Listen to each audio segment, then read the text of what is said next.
Hello दोस्तों, superstar coaching के एक न्यू वीडियो में आपका स्वागत है। फ्रेंड्स, आज की यह वीडियो आपके क्लास 10th वालों के लिए है जो वेरी वेरी इंपॉर्टेंट है। ये आपके 1 से लेकर 5 तक के प्रश्न है जो फिजिक्स में है। फ्रेंड्स, अगर ये आप वीडियो शुरू से लेकर अंत तक देखते हैं तो आपके फिजिक्स के क्लास 10th यानी 10th वालों के लिए 1 से लेकर 5 तक के वीडियो के माध्यम से आपको पक्का याद हो जाएंगे। और ये मॉडल पेपर से लिया गया प्रश्न है। देखिए दोस्तों, और यह प्रश्न जो है कई बार रिपीट हुआ है, तो आप इस वीडियो को शुरू से लेकर अंत तक देखते रहिएगा। और मैं उम्मीद करता हूँ फ्रेंड्स, अगर आप इस वीडियो को शुरू से लेकर अंत तक देखते रहेंगे ना, तो ये आपको सवाल आसानी से याद हो जाएंगे। तो चलिए हम लोग आज की क्लास को स्टार्ट कर लेते हैं और हम लोग पहला सवाल से बात करते हैं कि पहला सवाल है क्या आखिर। तो पहला सवाल आपको क्या कहता है फ्रेंड्स, चुंबकीय क्षेत्र के 2 गुणों को लिखें, यानी कि चुंबकीय क्षेत्र रेखा के कोई 2 गुणों के लिखें। तो पहला चुंबकीय क्षेत्र रेखा के जो 2 प्रॉपर्टीज में से हम जानते हैं, माने प्रॉपर्टीज इंग्लिश में कहते हैं गुण को। अब देखिए फ्रेंड्स, पहला गुण क्या बताता है, तो हम लोग पहला यह बता देंगे कि चुंबकीय क्षेत्र रेखा जो है बंद लूप का निर्माण नहीं करती है। बंद लूप का निर्माण नहीं करती, इसका मतलब क्या होता है सर? इसका मतलब यह होता है कि यह ऐसा आकृति निर्माण नहीं करती है। वो गुण चुंबकीय क्षेत्र रेखा जो होता है बंद लूप का निर्माण कभी करती नहीं है। दूसरा अगर हम लोग पॉइंट बताना चाहते हैं सर कि चुंबकीय क्षेत्र रेखा जो होती है वह कभी एक दूसरे को नहीं काटती है। इसका भी मतलब क्या होता है सर कि चुंबकीय क्षेत्र रेखा कभी एक दूसरे को काटती क्यों नहीं है? जैसे कहने का मतलब, जैसे कोई एक रेखा ऐसे गया तो कोई एक रेखा ऐसे नहीं जा सकती, माने ये काट दिया है, तो चुंबकीय क्षेत्र कभी एक दूसरे को कभी काटती नहीं है। तो इसके 2 प्रॉपर्टीज क्या हो गए, चुंबकीय क्षेत्र रेखा कभी बंद लूप का निर्माण नहीं करती है और चुंबकीय क्षेत्र रेखा कभी एक दूसरे को नहीं काटती है। हम लोग क्या बोलेंगे फ्रेंड्स, चुंबकीय क्षेत्र रेखा बंद लूप का निर्माण नहीं करती है और चुंबकीय क्षेत्र रेखा कभी एक दूसरे को नहीं काटती है। अब हम नेक्स्ट सवाल की ओर आ जाते हैं। तो नेक्स्ट सवाल हम लोग पढ़ लेते हैं। नेक्स्ट सवाल यह बोला है बायोगैस संयंत्र क्या है। तो बायोगैस संयंत्र को हम लोग अच्छा समझते हैं। बायोगैस को एक संयंत्र द्वारा उत्पन्न किया जाता है। संयंत्र होता क्या दोस्तों? संयंत्र यानी मशीन द्वारा उत्पन्न किया जाता है, तो उसे ही बायोगैस कहते हैं। बायोगैस संयंत्र क्या है, तो क्या बोलेंगे, बायोगैस को एक संयंत्र द्वारा उत्पन्न किया जाता है, जिसे बायोगैस संयंत्र कहते हैं। क्या बोलेंगे, बायोगैस को एक संयंत्र द्वारा उत्पन्न किया जाता है, उसे बायोगैस संयंत्र कहते हैं। तो उम्मीद करता हूँ फ्रेंड्स कि आपके दूसरा सवाल भी क्लियर हो गए होंगे। अब हम लोग तीसरा सवाल की ओर आ जाते हैं। तीसरा सवाल क्या बोलता है कि आँख की संवेदन क्षमता से क्या तात्पर्य है। तो आँख की संवेदन क्षमता से क्या तात्पर्य है, इसका उत्तर क्या देंगे। देखिए, हम लोग की काम करता है, हमारी आँख जो होता है वो अनंत बिंदु तक देख सकता है, लेकिन कुछ ऐसे भी व्यक्ति होते हैं जिसको की काम होता है निकट दृष्टि दोष, दूर दृष्टि दोष हो जाता है, तो वह की काम करता है, आँख उसकी काम करता है वस्तु को साफ साफ नहीं देख पाता है, तो उसे ही हम लोग संवेदन क्षमता कहते हैं। तो ये देखिए, उसके लिए एक न्यूनतम दूरी होती है। क्या होती है?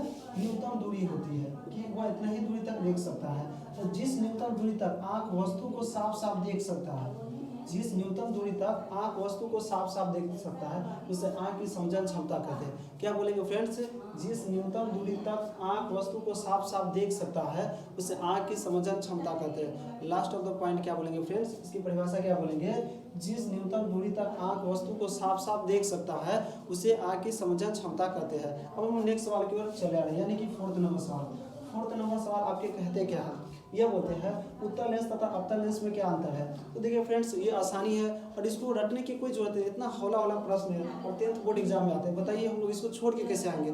सवाल क्या है, उत्तल लेंस तथा अवतल लेंस में क्या अंतर है। तो आपने देखा होगा फ्रेंड्स, या न्यूमेरिकल आपने बनाया होगा तो आपको मालूम होगा, उत्तल लेंस की जो फोकस दूरी होती है, जो फोकस दूरी होती है वो धनात्मक होती है। क्या बोलेंगे, उत्तल लेंस की जो फोकस दूरी होती है प्लस होती है, यानी कि धनात्मक होती है, जबकि अवतल लेंस की जो फोकस दूरी होती है वो ऋणात्मक होती है। पहला पॉइंट हम लोग यह बता देंगे अंतर में, तो इधर लिख देंगे उत्तल लेंस और इधर लिख देंगे अवतल लेंस। इधर क्या लिख देंगे, अवतल लेंस। तो बताएंगे उत्तल लेंस की जो फोकस दूरी होती है वो धनात्मक होती है और अवतल लेंस की फोकस दूरी ऋणात्मक होती है। और दूसरा पॉइंट में यह बताएंगे, और उत्तल लेंस में वस्तु जो होता है वस्तु के सापेक्ष सीधा प्रतिबिंब बनता है।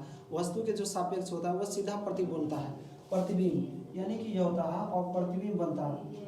उत्तल लेंस में जो बना प्रतिबिंब जो होता है वह सीधा होता है और अवतल लेंस में भी जो प्रतिबिंब होता है वह क्या काम होता है, सीधा होता है, और लेकिन इसमें छोटा प्रतिबिंब बनता है और इसमें थोड़ा बड़ा प्रतिबिंब बनता है। तो हम लोग क्या बोलेंगे, उत्तल लेंस की फोकस दूरी धनात्मक होती है जबकि अवतल लेंस की फोकस दूरी ऋणात्मक होती है। इसके बाद इसका प्रतिबिंब पर बात करें तो उत्तल लेंस के जो प्रतिबिंब होता है वह सीधा बनता है और छोटा होता है, जबकि अवतल लेंस का प्रतिबिंब सीधा बनता है और यह क्या होता है, ये सीधा होने के बावजूद भी यह क्या काम होता है, थोड़ा सा बड़ा होता है, किसके तुलना में, उत्तल लेंस के तुलना में। समझ गए ना फ्रेंड्स। अब हम लोग नेक्स्ट सवाल क्या बोल रहे हैं, नेक्स्ट सवाल आपके क्या है, नेक्स्ट सवाल पूछा रहा है किसी चालक का प्रतिरोध किन बातों पर निर्भर करता है। तो किसी चालक का जो प्रतिरोध होता है वो निम्नलिखित बातों पर निर्भर करता है। हम लोग बात करें तो तार की लंबाई पर, पहला क्या बोल देंगे, तार की लंबाई पर। अगर हम जिस तार से, कहने का मतलब करंट को प्रवाहित करना चाहते हैं, धारा को प्रवाहित करना चाहते हैं, तो ये मालूम चलना चाहिए कि हम लोग बोर्ड तक तार पहुंच रहा है कि नहीं, तब ना उसको मालूम चलेगा कि करंट प्रवाहित होगा। तो किसी तार की लंबाई की बातों पर निर्भर करती है। तो पहला तार की लंबाई पर, चालक की प्रतिरोध की बातों पर निर्भर करता है। पहला तार की लंबाई पर और उसकी मोटाई पर भी, माने रेजिस्टेंस को कितना प्रभावित कर सकता है, यानी कि प्रतिरोध कमी धारा प्रतिरोध ऐसा हुआ कि करंट कम जा रहा है और प्रतिरोध उसको रोक दे रहा है। प्रतिरोध होता है क्या फ्रेंड्स, जो धारा का विरोध करता है उसे ही हम लोग प्रतिरोध कहते हैं। तो अगर प्रतिरोध ज़्यादा मात्रा में होगा तो धारा को ज़्यादा मात्रा में जाने नहीं देगा, तो ऐसा ना हो, तो इसलिए वह मोटाई पर भी निर्भर करती है। और तीसरा आपको बता देना है ताप पर, किस पर निर्भर करता है, ताप पर। तो ये 3 पॉइंट अगर आप बता देंगे तो किसी चालक का प्रतिरोध की बातों पर निर्भर करता है, तो बोलेंगे तार की लंबाई पर, मोटाई पर और ताप पर। और उम्मीद करता हूँ फ्रेंड्स कि यह वीडियो के माध्यम से आपको 1 से लेकर 5 तक के प्रश्न याद हो गए होंगे। यह वीडियो आपको कैसा लगा कमेंट बॉक्स में जरूर बताइएगा, और आप मेरे चैनल पर न्यू है तो सब्सक्राइब करें, अपने दोस्तों के साथ शेयर करें। इसी तरह की वीडियो देखने के लिए मैं फिर मिलूंगा एक नेक्स्ट वीडियो के साथ, तब तक के लिए जय हिंद दोस्तों।